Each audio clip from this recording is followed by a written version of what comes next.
сұқ саусағына ине тығып алды. Ашу лықсып, буырқанып, лап етіп шекесін қысты. Шалдың ары бұрылып кетіп бара жатқандағы қалпы көз алдына келді бірден. Қушиған жауырны еңкіш тұрпаты. Қарсы беттен мол құйылған жарық оның басын орап жұтып, мұның көзін қарықтырған. Қабырғасы ыржыңдап, тозып, ағылпа қабыршықтар түгелденген, арқа терісі босай түскен болар деп ойлаған бұл. Әлгінде ғой, бұған жейдесін әкеліп берген. Жапсырма қалтасында саусақ сиятындай тесік пайда болған екен. Соны тікпекші болыпты. Көзілдірігін таба алмай, бұған сүйреп келген екен. Бұл қайбір тігінші, сұқ саусағына ине пісіп алып, соны сығымдай ұстап сазарып отыр енді. Инені өзі отырған төсегіне тастай салған. Қара жібінің құйрығы иіріліп жатыр. Жыланданып, күтіп, инемен адам өлтіруге бола мекен деп ойлады бұл. Лап етіп, көтерілген ұшпа ашумен қабаттаса келген ой. Келіншек қара құйрығы иірілеңдеп, жылтырап жатқан инені шымшып алды да, сол қолының сұқ саусағына ілді. Сөйтті де, саусағын айналдыра қысып, инені орап тастады. Бас бармағымен жіптің ішін буындатып, буылықтатты да, тырыстырған саусағының буырына жапсырып қыса қойды. Ақырын орнынан тұрды. Жан жағына қарап, сипақтап ас тұрды да, ауызғы бөлмеге беттеді. Сұқ саусағы жансызданып, суып бара жатқандай. Шал алаңсыз ас үйдің кранының алдында теріс қарап тұр екен. Қолын жуып жатыр, бипаздап. Келіншек оның қолын жуғышқа, қол жуғышқа емес, ас үйдің кранының астына жуатынын бұрыннан жақтырмайтын. Тіпті зығырданы қайнаушы еді. Бірақ тіс жарып, ол қылығы жөнде ләм деген жоқ. Келіншек шалды ту сыртынан құшақтады. Шал қос шынтағын керіп, қорбия қалды. Не болды? Кергуін. Келіншек кідірген жоқ. Қапелінде оң қолының шынашағымен жүрек тұсын бағамдап үлгеріп, қолындағы инесін шалдың қабырғасының арасына енгізіп жіберді де, қолын тез тартып ала қойды. Жіп саусағын сыға тартылды. Шал шошып кетті де бүктеле құлады. Ағы аз, сұйық, ұзын шашы желп етіп, шүйдесімен жалтарып үлгермеген мұның маңдайын жанап өтті. Келіншек арықша еді. Қуыршақтай қанатын, толып кетуден қатты қорқатын келіншек. Шал жатын бөлмесіне кішкене таразы алдырған. Бұл күніне бір-екі рет соның үстіне шығып түсіп кетеді. Ол заматта салмақ жинап алғанына сенбесе де сөйтеді. Әдет. Шал қалыптастырған әдет. Ол қорқынышты емес. Қорқыныштысы шал таразыны бұзып қалады деп бір күні күресінге шығарып тастайды мекен деген ой. Келіншек және түннен қорқады. Шал жатын бөлмеде шалқасынан түсіп, телефонын қарап жатқан. Шал және газет оқиды. Жұмысына бір рет көлденең көшеге шығып, сондағы газет киоскісінен қобыратып, бір құшақ газет сатып әкеледі. Сосын оқиды. Шал ішіп отырғанда да тағы газет оқиды. Балконның жақтауына сүйеніп тұрып та газет оқиды. Жатып та оқиды. Кейде шай үстінде шал оқып жатып, газетін төмен түсіріп, бұған бажырая қарайтын. Келіншек қорқақтай қинала күрімсірейтін сонда.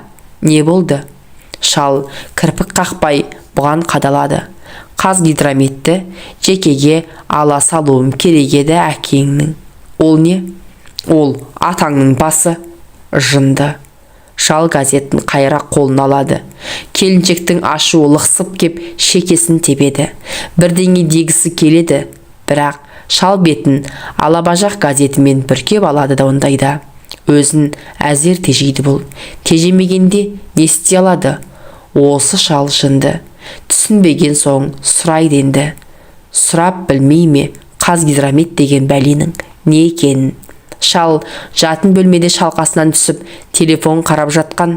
Айқайлап мұны шақырды. Қуыршақ еркелеткен түрі, жақсы көрген түрі. Ау, бер кел. Бұл ұшып жетеді. Ау. Мысығыңды сау, кел мұнда. Жынды шал, сөзін қара, аяқ астынан бұзылады осылай.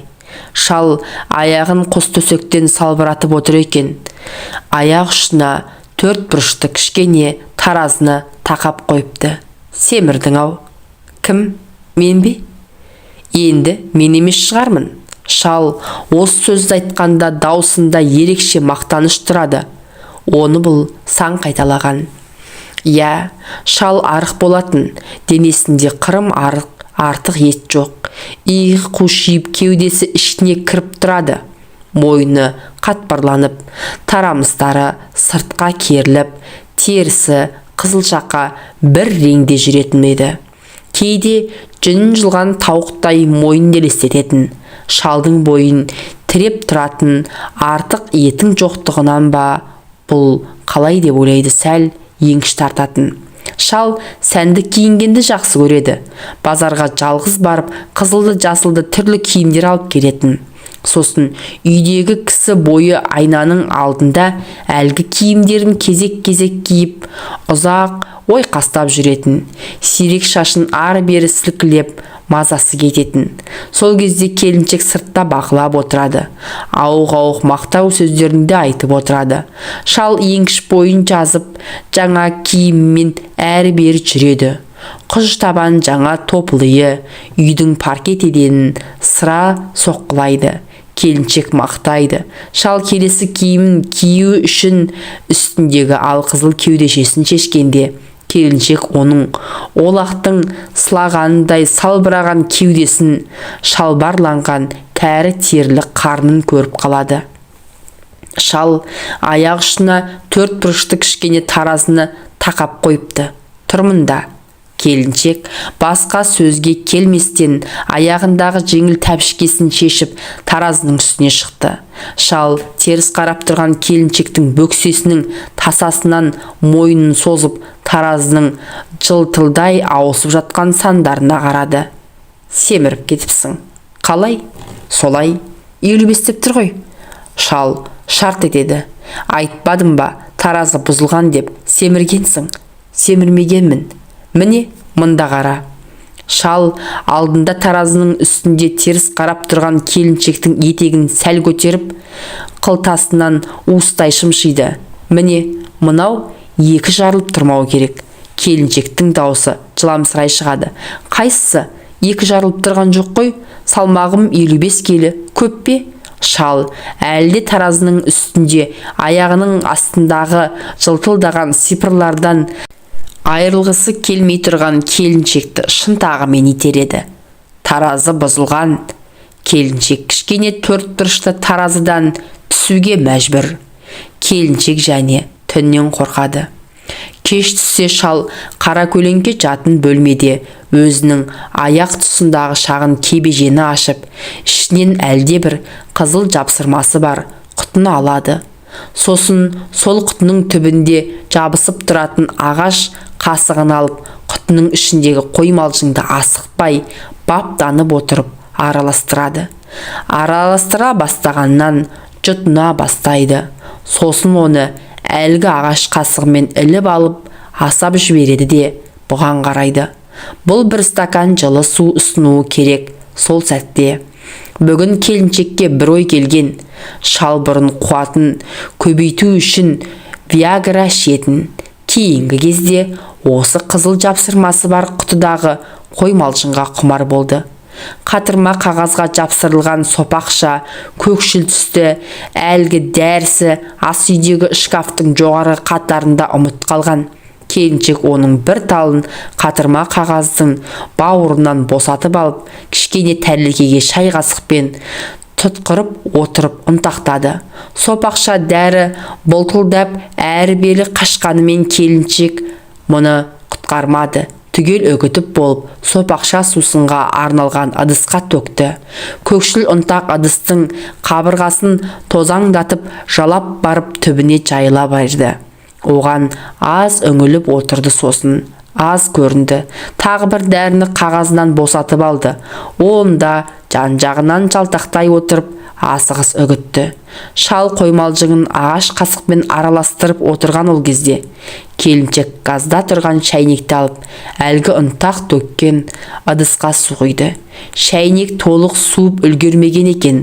Ыдысты қысқан сол алақанына жылу жүгірді. Қоймалжыңын ұрты томпиып отырған шалға келіншек ыдысындағы сәл көкшіл ұнтақ араластырған жылы суын ұсынды.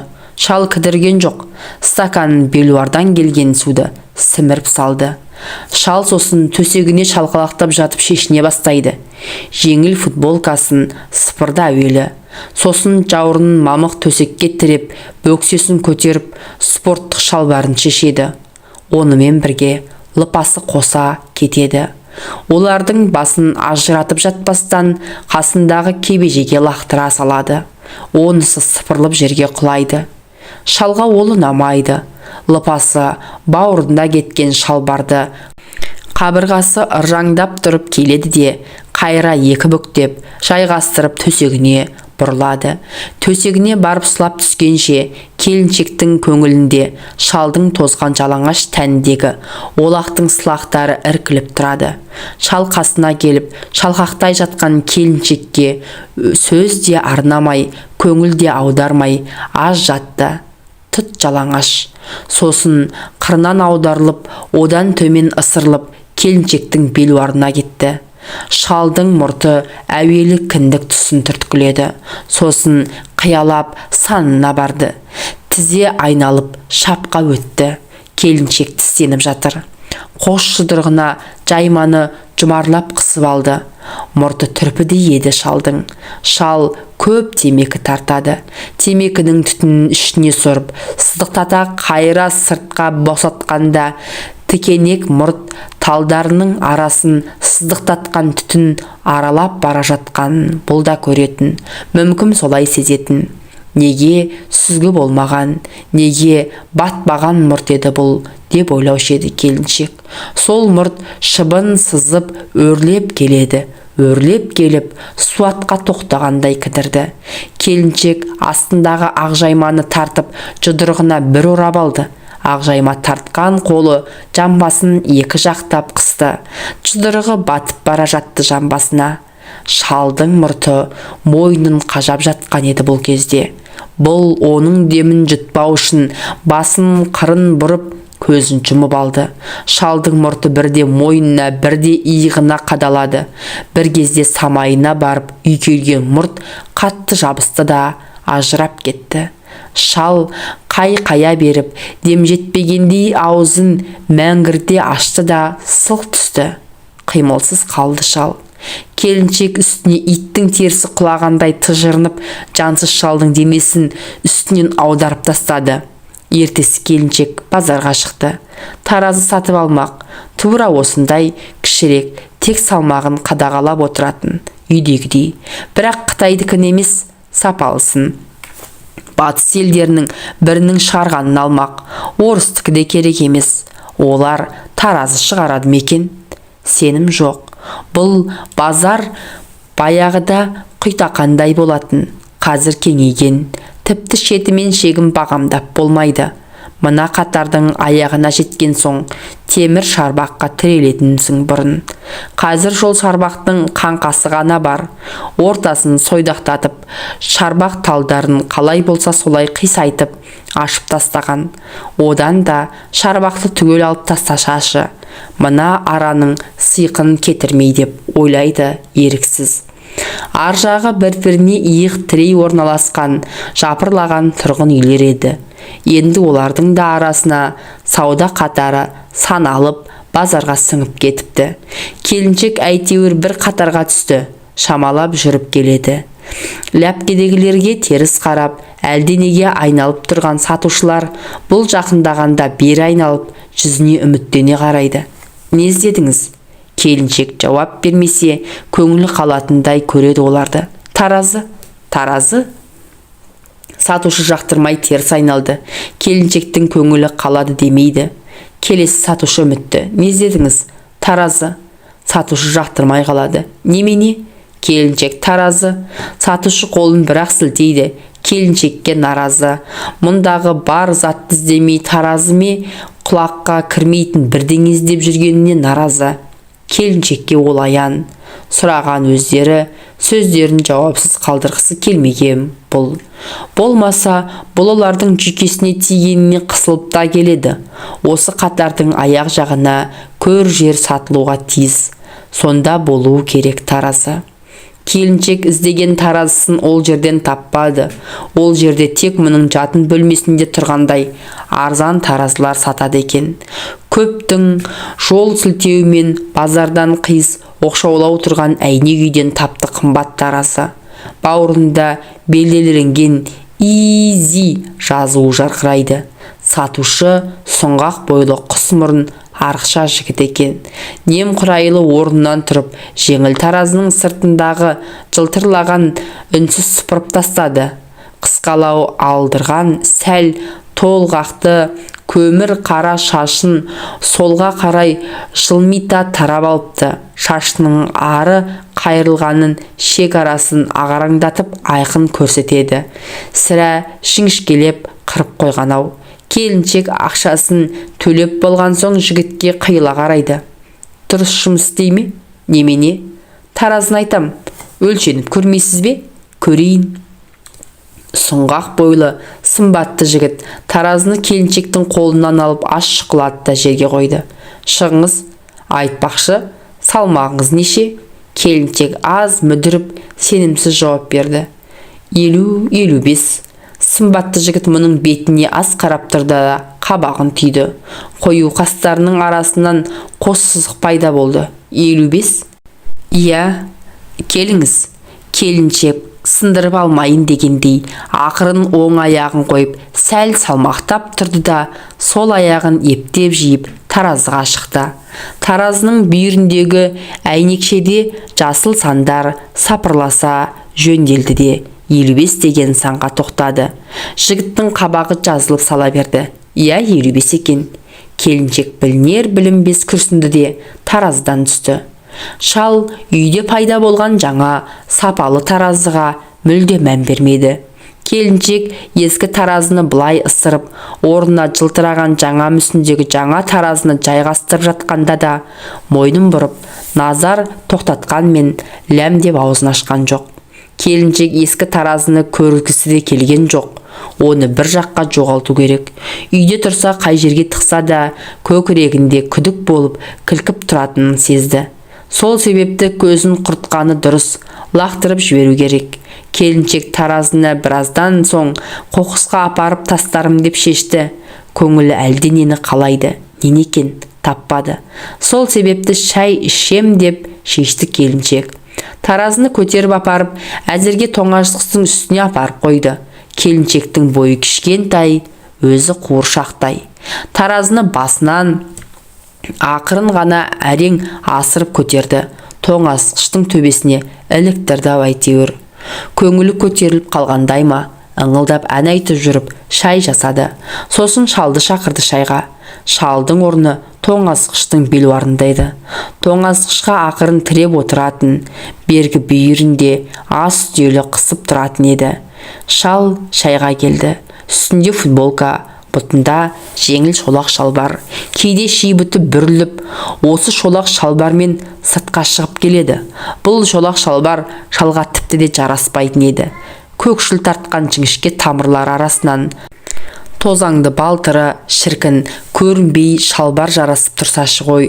Шал олай ойламайды. Сол себепті де сирағы сидиіп, қорбиып, шолақтанбал киеді.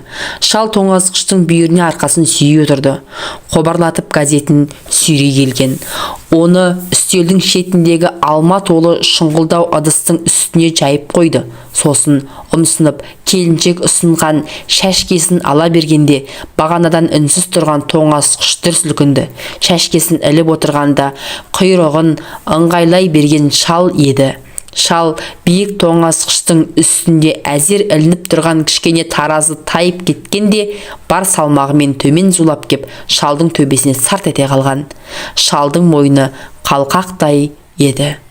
Иегі көкжең етті де майысып ас үстеліне соқты. таразы аунап ары кетті. Келіншек мелшиіп отыр. Шайым суып қалды-ау деп ойлады сосын. Шалдың мойны бұралып, шүйдесі бері қарап ас үстеліне жатып қалған. Ас үстеліндегі төгілген чайға қарақошқыл қан араласып, сүйкене жылжиды бірге. Шал жатын бөлмеде шалқасынан жатыр. Ұйықтап кеткен тәрізді. Кеудесі ақырын көтеріліп басылады. Бетін жаялықтай қарала газетпен жауып алған. Газеттің бүктеу тұсынан шаршыдай қашқан шашы сығалайды. Шал 5 жыл бұрын зейнетке шыққанын айта кетейік және.